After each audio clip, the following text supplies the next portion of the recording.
News today और मैं हूं आपके साथ मानवी ठाकुर। शुरुआत करते हैं आज की खास खबरों से।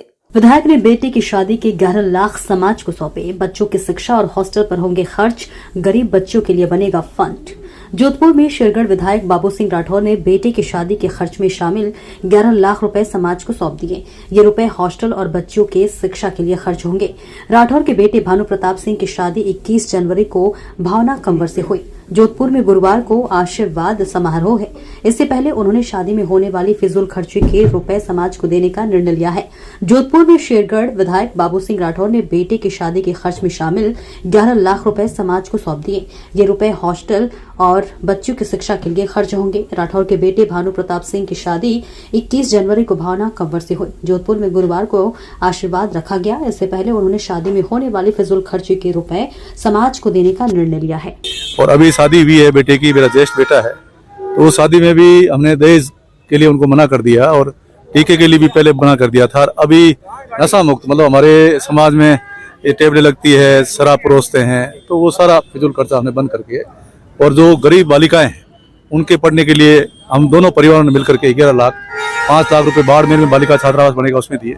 एक हमारे यहाँ राजपूत गरीब बच्चे जो है वो पढ़ने के लिए राजपूत विकास कोष बना हुआ है, उसमें 5 लाख और 1 लाख शेरगढ़ राजपूत विकास समिति बनी उनको दिए।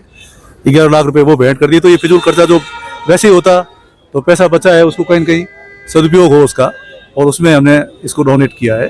और मैं आम जनता से भी आह्वान करना चाहता हूँ, और हमारे क्षत्रिय संघ के प्रमुख साहब भगवान सिंह जी रोल साहब सर ने कहा कि हमको एक ऐसा कोर्स बनाना है जिसमें 36 कौम की जो गरीब बालिकाएं हैं जो पढ़ नहीं सकती और उनका विवाह संपन्न ढंग से नहीं हो सकता, ये हमारे समाज को आगे आके ऐसा कोर्स बनाना चाहिए। कल ही निर्णय हुआ बाड़मेर में, और ऐसा कोर्स बनाएंगे जिससे 36 कौम की गरीब बच्चियां पढ़े, आगे बढ़े और उनका समय पर शादी संपन्न हो जाए। सर तो ऐसे सामाजिक सरोकार के काम होते रहे और आपस में सामाजिक सरोकार के काम हो। तो शादी में भी 36 कौम के जब लोग आए तो एक ही जाजम पर बैठ के सबने एक साथ भोजन किया, तो सामाजिक समरसता की संदेश हमसे जाए। तो ये एक पहल थी जो हम लोगों ने मिलकर के की और इसको सबने सराहा भी है और उसका स्वागत भी किया। सर दहेज लोभियों के लिए क्या संदेश देना चाहेंगे? अब जो दहेज के लोभी होते हैं वो तो फिर बालिका को खरीद के लेके जाते हैं। तो उस प्रकार से मैं कह रहा हूँ, हमने तो आज जो हमने बेटी की शादी करी है उसमें बेटे की शादी नहीं, हमको एक बेटी मिली है, हमारे घर में लक्ष्मी आई है। मेरी धर्मपत्नी जी, हम दोनों ने बड़े प्यार से कि हमें एक बेटी मिल गई है तो उसको बेटी की तरह ही उसकी परवरिश करेंगे और वो हमारी बेटी की तरह ही रहेगी।